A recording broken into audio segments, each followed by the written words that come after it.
What kind of mother raises a child? Gives him her name, her home, her affection, and then, at the end of her life, erases him from existence.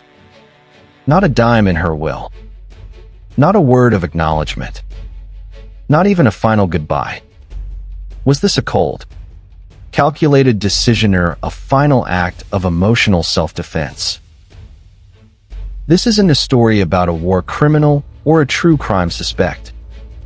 It's about Agnes Moorehead, one of the most beloved actresses in mid-century America, known by millions as the unforgettable Endora on Bewitched. She was once a woman every family knew. And yet almost no one really knew. Welcome to Unraveled. Today, we're peeling back the curtain on a woman who embodied America's favorite TV witch, but whose private life was more complicated and more quietly controversial than any spell she ever cast. If you think this is just another vintage Hollywood biography, think again. What lies beneath the satin gowns and biting one-liners of Endora is a life marked by invisible wounds, sharp contradictions, and a final decision that still raises eyebrows decades later. Before we go further, if you appreciate fearless storytelling that digs deep into the untold layers of public figures, then forget to subscribe to Unraveled, where we investigate what most choose to ignore. Agnes Moorehead's story begins far from Hollywood. Born in 1900 in Clinton, Massachusetts, she was raised in a strict Presbyterian household. Her father was a clergyman, her mother a former singer turned devout matriarch. The young Agnes was steeped in both religious ritual and artistic ambition. From the age of 3, she was reciting scripture from the pulpit. But beneath this disciplined upbringing was a creative storm waiting to burst. She pursued education with unmatched discipline, graduating from Muskingum College, then earning a master's in English and public speaking. She taught public school. She acted in college plays. She did everything right. But doing everything right doesn't protect you from hunger. At one point in her early acting years, she went 4 days without eating. She hustled between unpaid stage roles and low-paying radio gigs, eventually catching her first real break not in front of a camera, but behind a microphone. Her big turning point: a little-known theater company called Mercury Players, run by an ambitious 22-year-old named Orson Welles. He cast her in Citizen Kane, and suddenly, Agnes Moorehead was no longer just another struggling stage actress. She was a woman who had arrived. Her performance in The Magnificent Ambersons earned her an Oscar nomination and industry respect. So, where does the fracture begin? When does the image start to crack? In 1951, after 2 decades of a rocky marriage to actor John Griffith Lee, Agnes welcomed a foster child into her home, Sean Lee. He was young, quiet, and for a while, the center of her world. She doted on him, bought him clothes, took him to set. Friends say she was deeply invested in his upbringing, unsurprisingly strict. The problem is, there's no record of what exactly went wrong. One day, after graduating high school, Sean left. Not to college, not to another guardian. Just gone. And he never came back. Agnes never tried to find him. In fact, when her friend Debbie Reynolds offered to help locate him as Agnes was battling terminal cancer, she refused. Her words: "Don't bring him up. It only upsets me." That would be strange enough if she hadn't also completely excluded him from her will. No mention of his name. No recognition that he even existed. Instead, she left generous donations to religious colleges, scholarships, and archives. But the child she once raised was given nothing, neither memory nor money. This is where we pause and ask the uncomfortable question. Was Agnes a heartless woman who abandoned her child when he no longer served her image, or a person pushed to the brink by forces we still don't fully understand? To understand that choice, we have to dig deeper, not into her fame, but into her relationships, her fears, and the very nature of public performance in mid-century America. Agnes Moorehead may have played a powerful matriarch on screen, but in real life, she often felt trapped by the roles she was given, both professionally and personally. Her marriages crumbled under the weight of resentment and expectation. Her second husband, Robert Gist, was 17 years younger and allegedly unfaithful. Her first husband referred to her, bitterly, as his meal ticket. This was a woman constantly expected to play the caretaker, the mentor, the maternal figure. She never had biological children. She never remarried. And as whispers about her sexuality grew louder, so did her emotional walls. Colleagues like Paul Lynde suggested she had romantic relationships with women. Debbie Reynolds was rumored to be one of FEMA claim she vehemently denied, even threatening legal action when her ex-husband planned to include it in his memoir. Agnes never confirmed nor denied any of it. When asked directly, she dodged the question with the grace of a seasoned actress. "You'd love to put me in that company," she said, "even if I don't belong." In an era where being gay in Hollywood could mean the end of a career, silence was both survival and a sentence. So, when we come back to that haunting decision to leave her foster son out of her will, we have to consider more than just maternal instinct. We have to ask, what does a person owe to the image they've spent a lifetime defending? And when the mask slips, who's really underneath it? Agnes Moorehead may have vanished into the cultural shadow of the character she once despised in Dora the Witch, but behind the scenes, she was a woman fighting for autonomy in a world that insisted she be everyone but herself. Stay with us. Picking up where we left off, Agnes Moorehead's story cannot be fully understood without dissecting the performances she gave off the stage as much as the ones she gave on it. Fame, in her case, was not just a reward, it was a burden, often negotiated through personal sacrifice, emotional restraint, and carefully curated public silence. After her breakout roles in Citizen Kane and The Magnificent Ambersons, Agnes became a fixture in Hollywood's second golden age. Her voice, trained through countless radio performances, was sharp, commanding, unforgettable. But her growing reputation as a serious dramatic actress did little to shield her from the insecurities that plagued many women in the industry, especially those who dared to rise above the roles they were expected to play. Agnes didn't fit into Hollywood's preferred categories. She wasn't conventionally glamorous, nor was she willing to play the ditzy housewife or damsel in distress. Instead, she leaned into roles with weight-stern mothers, aristocratic matriarchs, mysterious older women.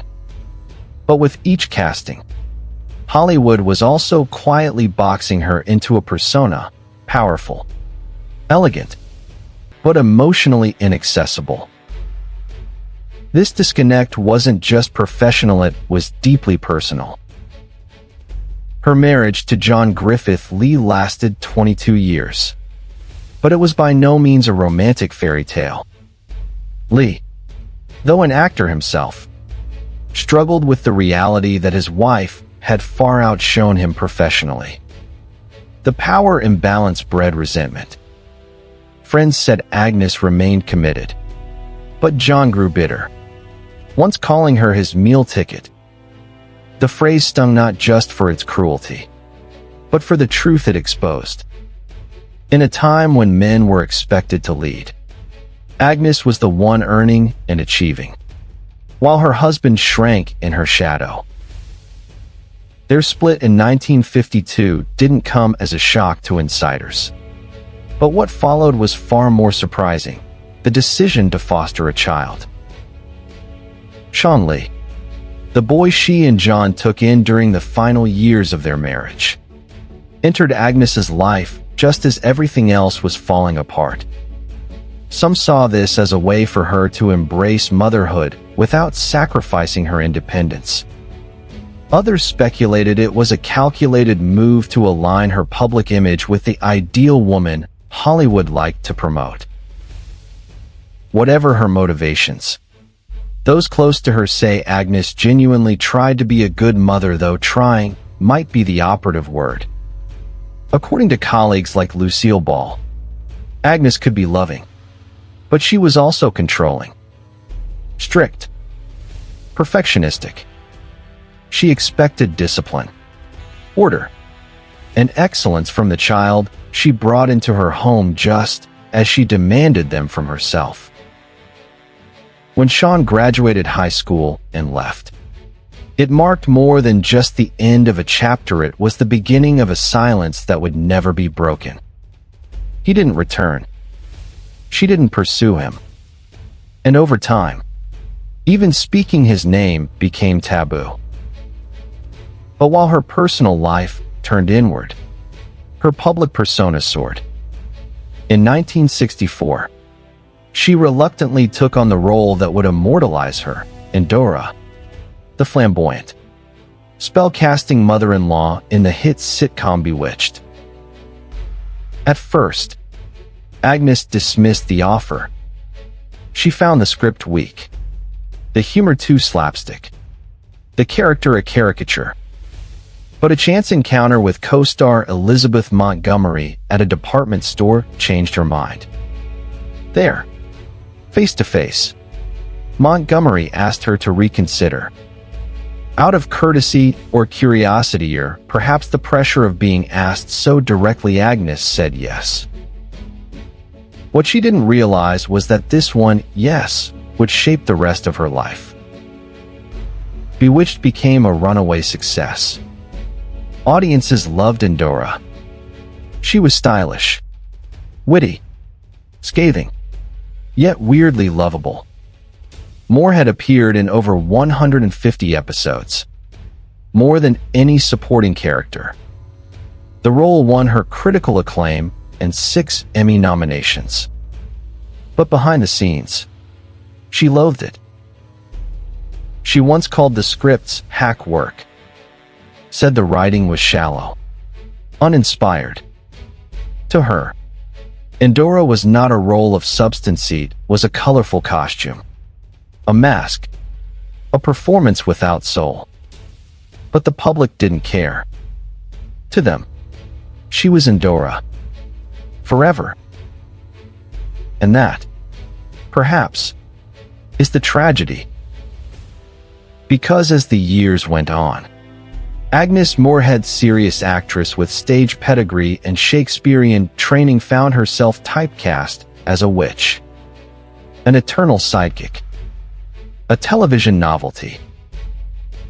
Worse yet, the role began to bleed into her identity. Children called her Dora on the street. Journalists rarely asked about her film work anymore. And Hollywood, ever pragmatic, stopped offering her the kinds of roles that once challenged her. Even her relationships on set reflected this strange duality. With Elizabeth Montgomery, she maintained a warm, respectful connection, some say even maternal. But with co-star Dick York, The dynamic was frosty. Yerk once called her a tough old bird, a label both dismissive and oddly revealing. Agnes was a woman who didn't soften herself for others. She didn't flirt. She didn't play dumb. She didn't hide her intelligence or her authority. And for some men, that was intolerable. Then, something far more sinister emerged, a role that may have cost her life. In the mid-1950s, Moorehead was cast in The Conqueror, a film now infamous not for its plot or performances, but for where it was filmed. The production took place near St. George, Utah, downwind from U.S. government nuclear test sites. At the time, nobody on set was told of the risks. They posed next to radioactive sand dunes, inhaled the dust, drank local water. Of the 220 cast and crew members, nearly half would go on to develop cancer. John Wayne, Susan Hayward, director Dick Powell, and Agnes Moorehead. Her mother believed this exposure led directly to the uterine cancer that would later spread to her lungs. Some medical experts remain cautious in making that link, but the timeline is chilling. By the time Bewitched ended in 1972, Moorehead's health was already declining. She fought to keep working, taking on film roles, a Broadway tour, even voice acting in Charlotte's Web. But in 1973, the diagnosis came: terminal cancer. She spent her final months at the Mayo Clinic, surrounded not by family, but by a handful of close friends. Notably absent was Sean, the child she once called her son. And perhaps that's the most jarring contrast in her story, a woman remembered as everyone's favorite TV mom, spending her last days alone, unable or unwilling to reconnect with the one person she once called family. And for Agnes Moorehead, those lines were never clearly drawn. When Agnes Moorehead left this world in 1974, she took more than her talents and her legacy with her. She also took secrets. Secrets that the industry whispered about but never confirmed. Secrets that, if openly discussed in her lifetime, could have ended her career, ostracized her, or perhaps worse, distorted the legacy she fought so hard to preserve. We've already explored how she was boxed in professionally, typecast as the loud, flamboyant mother-in-law while quietly yearning for roles that reflected her depth. But off-screen, Agnes was just as carefully managed by studios, by publicists, and ultimately, by herself. Hollywood has always been a place of illusion, where what isn't said often matters more than what is. For Agnes Moorehead, that silence echoed loudest around one topic: her sexuality. By the 1960s, rumors were circulating, not just idle gossip, but persistent, detailed claims that she had engaged in romantic relationships with women. The most talked about connection: actress and close friend Debbie Reynolds. The whispers didn't start from nowhere. Agnes and Debbie had a close bond that went beyond industry professionalism. They vacationed together, attended events arm in arm, and were often seen in private moments of intimacy that could be interpreted many ways. But for a closeted woman in mid-century Hollywood, was telling. Then came Paul Lindy, a fellow actor on Bewitched, himself long rumored to be gay, who threw gasoline on the fire. He publicly suggested that Agnes and Debbie were romantically involved. That wasn't just a baseless accusation. He claimed that Agnes had, at one point, confessed to being involved with several women before becoming more puritanical later in life. Debbie, for her part, denied everything, but her actions were revealing. When her ex-husband, Eddie Fisher, threatened to publish a memoir that included details of Agnes and Debbie's friendship, Debbie threatened legal action to keep that chapter out of print. If their relationship was purely platonic, what exactly was she trying to protect? Of course, Lind wasn't always a reliable narrator. He was known for his biting wit and his taste for industry gossip. But the pattern here is hard to ignore. Other colleagues made similar claims. And Agnes herself, when asked directly by writer Bose Hadley about her orientation, didn't outright deny anything.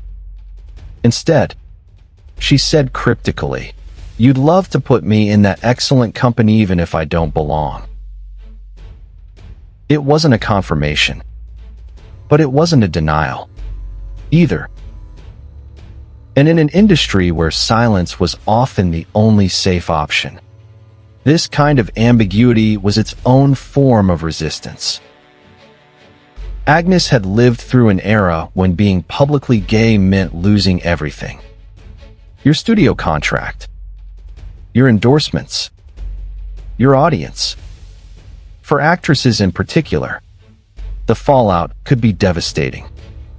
If the public saw you as unfeminine, cold, or unfit for motherhood, it didn't matter how talented you were.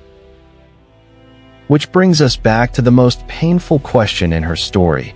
Why did she deny her foster son Sean in her will? It's tempting to write it off as emotional distance. They grew apart. He left home. She was hurt. But what if it was something more structural? What if acknowledging him in a legal document meant drawing attention to the very aspects of her life she'd spent decades shielding? A single mother. No spouse. No biological children. A son who left and never returned.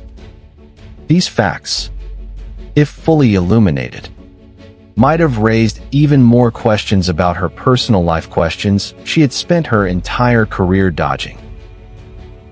And there's another, even darker possibility. What if she simply didn't know how to love him in the way he needed? What if her approach to motherhood, shaped by her own brutal upbringing, left no room for warmth, only control? Lucille Ball once said Agnes tried too hard to be a mother. That line carries weight. It implies a kind of effort rooted not in instinct, but in obligation, in performing motherhood, not living it. Agnes was a master of performance. But real life doesn't follow a script. So when Sean walked away, perhaps she didn't chase him not out of malice but out of confusion. Perhaps she believed she had failed so profoundly that reconnection would only deepen the wound. And yet, her complete erasure of him remains chilling. At the Mayo Clinic, as cancer consumed her, she was surrounded by friends, former colleagues, and loyal admirers. But there was no son at her bedside, no final reconciliation. And when her will was read, not only was Sean omitted, he was denied. Agnes stated, plainly, that she had no surviving children. For someone who had spent a decade calling herself a mother, that statement lands like a knife. Was it cold, calculated, or a desperate attempt to reclaim control over a life that had spun beyond her control? Perhaps the better question is, was Agnes Moorehead ever allowed to be herself in the first place? Or did the world only permit her to be who they wanted her to be? An actress, a disciplinarian, a witch, a woman with no past and no secrets. In so many ways, Her story mirrors the experience of countless public figures who grew up in the shadow of mid-century morality. People who were forced to bury their identities, censor their love, and ultimately, edit their own legacies. The Agnes we saw on screen was confident, cutting, unapologetic. But the woman behind the character may have been far more fragile, silenced by the very industry that celebrated her. Agnes Moorehead wasn't just bewitched, she was bound. Not by spells, but by the expectations of a world that refused to let her live unmasked. If Agnes Moorehead was bound by expectations, then the chains were forged not just by public perception but by powerful institutions that shaped, controlled, and ultimately sanitized her image. We've already seen how her silence on sexuality, motherhood, and identity raised more questions than answers. But in this chapter, we need to go a step further. Because behind every personal choice Agnes made, every omission, every calculated distance, there loomed larger systems that demanded compliance. Systems that profited from her silence and rewarded her for playing along. Let's start with Hollywood itself. The studio era was notorious for curating the private lives of stars to protect marketable illusions. If you were a woman, and especially one who defied norms, unmarried, childless, openly ambitious, you became a liability. The solution? Reinvention. Agnes Moorehead, the intellectual, sharp-tongued, serious performer, was slowly recast into someone more digestible. Studio bios emphasized her elegance, her love of faith, her maternal instincts. Photographs of her with Sean were circulated in the press to paint the image of a devoted single mother. Her devout Christianity was promoted, even when those closest to her knew her beliefs were more personal than performative. This curated version of Agnes wasn't just accidental, it was essential. For a woman who didn't fit neatly into the boxes of wife or starlet, this image was a form of survival. And in playing along, she gained longevity. She was cast as a respectable woman, a moral woman, a woman who, unlike so many others in Hollywood, never fell into scandal. But maintaining that illusion came at a cost. Every whisper about her romantic life had to be shut down. Every deviation from the norm had to be walked back. And perhaps that's why, when it came time to write her will, she left her most personal truth, Sean, out of it. Because acknowledging him in death may have exposed too much about how she lived. Interestingly, the institutions she left her legacy to tell us everything about what Agnes wanted the world to believe. She bequeathed $25,000 to Muskingum College, her alma mater. Half her manuscripts went to the University of Wisconsin. The other half to John Brown University, a conservative Christian institution with strict religious codes. She also left her family farm and vast collection of biblical texts to the same school. What do all of these places have in common? They are educational, traditional, respectable, controlled.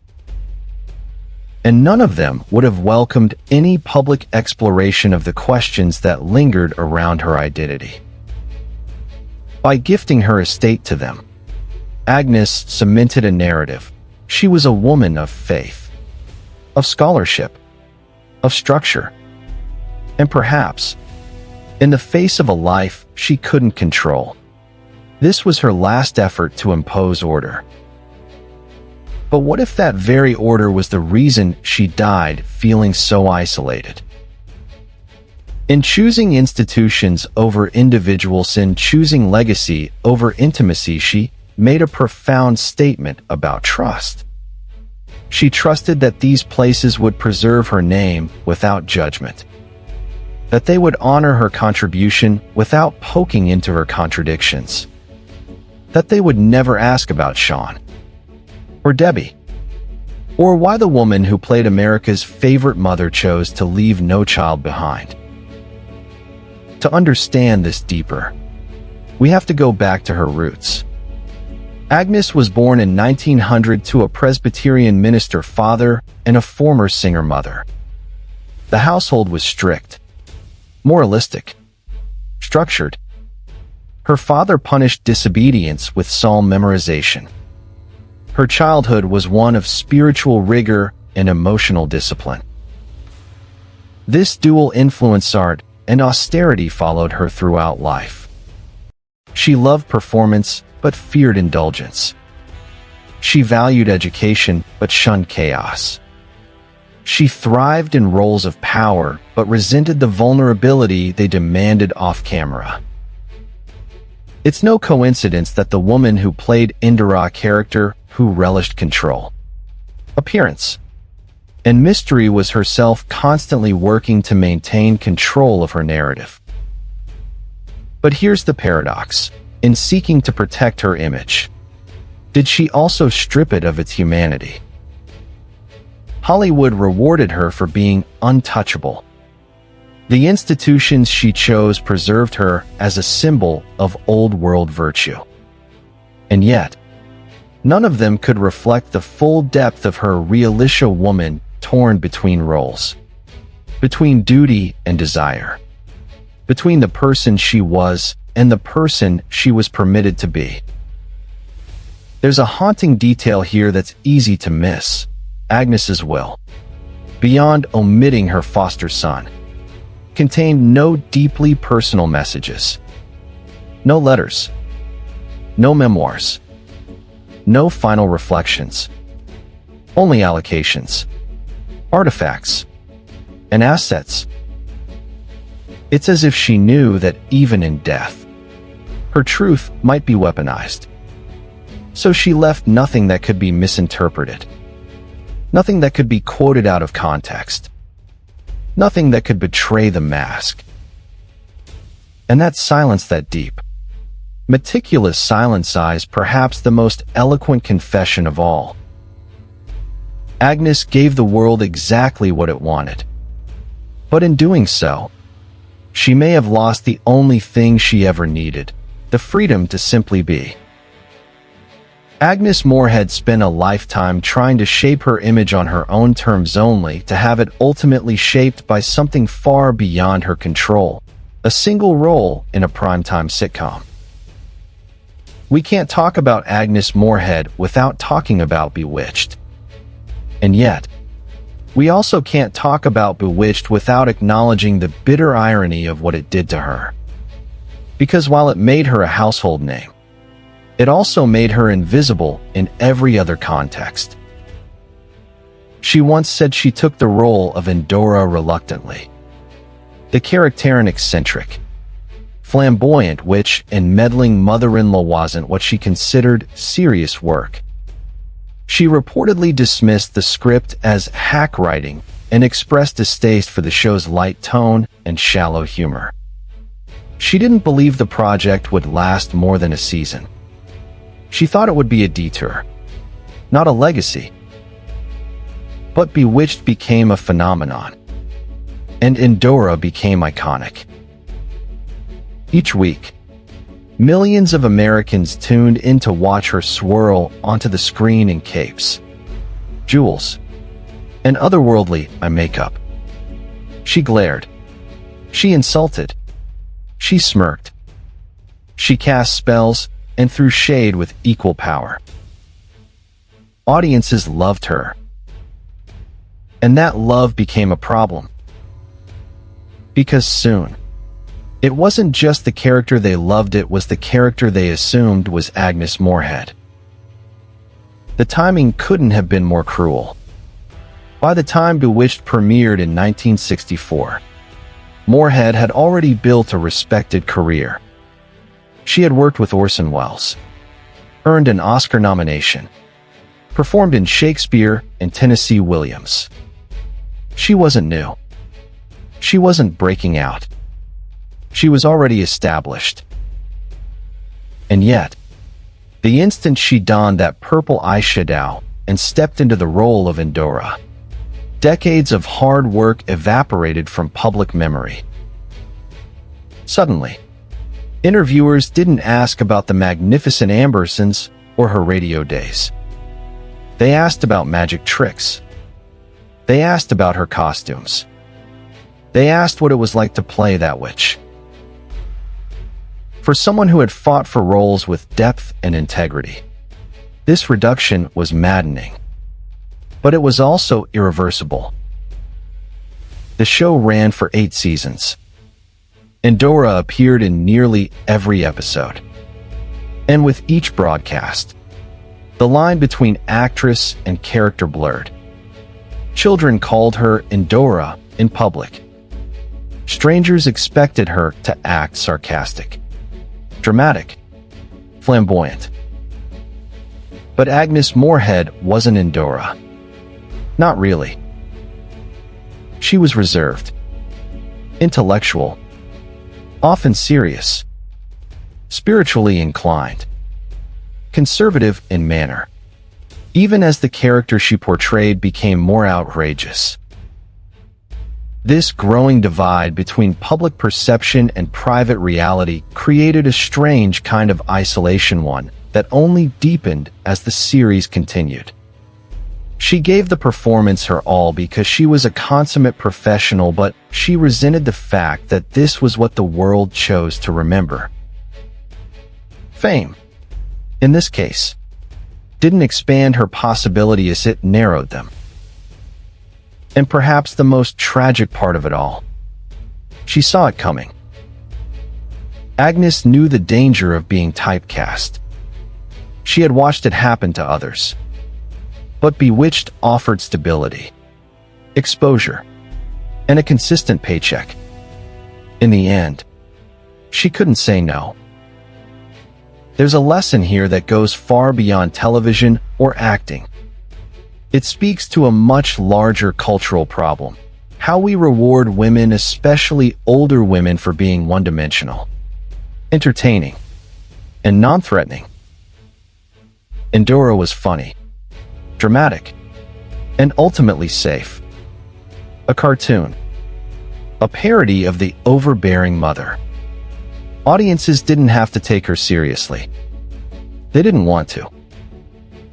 But Agnes Moorehead's woman was not safe. She was ambitious, complicated, private, and powerfully intelligent. And that made people uncomfortable. So they ignored it. And here's where things get even more ironic. While Agnes may have loathed how Bewitched defined her, it was the only part of her career that guaranteed any kind of immortality. Today, most people under 60 wouldn't know she ever existed if not for syndicated reruns of a sitcom she once dismissed as trivial. It's a cruel twist of legacy, to be remembered forever for the one thing you most wanted to forget. In her later years, she tried to distance herself from the role. She returned to the stage, voiced characters in animated films, taught drama out of her own home. But no matter how much distance she tried to put between herself and Endora, the shadow of that character followed her to the end. Even her obituary headlines led with it. And this reduction wasn't just professional, it was personal. Because once people think they know who you are, they stop asking who you might really be. They stop looking deeper. They stop listening. And for a woman who had spent her entire life fighting to be more than a label, more than a stereotype, that kind of dismissal must have cut deeper than any bad review. So the next time we hear the name Endora, Or see a meme of a sassy witch with arched eyebrows and glittering rings. We might pause for a moment and consider the woman who gave that character life at a cost she could never have predicted. What remains when the camera stops rolling? The applause fades, and the public moves on. For some, it's legacy. For others, it's obscurity. But in the case of Agnes Moorehead, what remains is something far more haunting, a question. A question that echoes louder than her Emmy nominations. Louder even than the technicolor brilliance of Bewitched. Did she ever get to live as herself? We ended the last chapter on a cruel irony that Agnes became immortal through a role she deeply resented. But there's another, quieter irony that deserves just as much attention. While the world kept calling her Endora, she made one of the most deliberate, irreversible choices of her life. She erased the name of the only person who might have carried hers forward. Sean Lee, her foster son, a boy she raised for years, a child she once called her own. In the final legal document that bore her name, her will, Agnes Moorehead claimed she had no surviving children. That wasn't a legal oversight. It was a decision. A line drawn with deliberate finality. And it's here, in this silent erasure, that we confront one of the most painful paradoxes of her story. Because while Agnes spent decades trying to be remembered correctly, she also ensured that one person would be forgotten entirely. To be clear, we still don't know what caused the breakdown between Agnes and Sean. There are no published letters, no interviews, no recorded attempts at reconciliation. What we do know is that after Sean graduated high school, he left her home and was never seen by her again. When asked about him during her final illness, Agnes responded with chilling clarity, "Anything about Sean only upsets me." What does that sentence mean? Was it an admission of guilt, of grief? Or was it the protective reflex of someone who had already buried too many versions of herself to make space for another heartbreak? Some of her closest friends tried to explain it away. Lucille Ball called her a well-meaning but stifling mother. Others said Agnes simply didn't know how to nurture, only how to discipline, how to sculpt, how to correct. It's not hard to imagine that someone who grew up under the harsh expectations of a Presbyterian minister father might struggle to provide the kind of warmth and emotional flexibility that parenthood often requires. And then there's the shadow cast by her own public image. Agnes had been groomed by studios to embody the ideal, poised, moral, maternal. But what happens when you can't live up to your own myth? What happens when the private messiness of life contradicts the tidy, promotional version of yourself you've spent years projecting? If Agnes had kept Sean in her will, had acknowledged him publicly, what questions would it have raised? Why did he leave? Why didn't she find him? Why hadn't they spoken? Why wasn't he there at the end? Questions that might have pulled the mask off.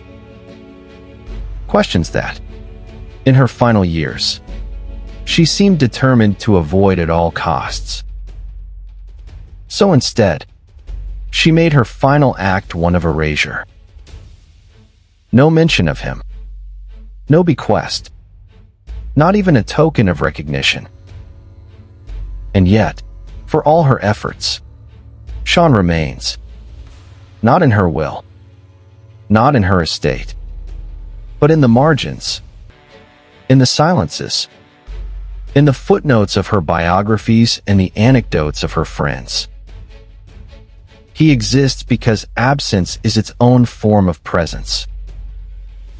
Agnes tried to control her legacy, sculpt it with precision.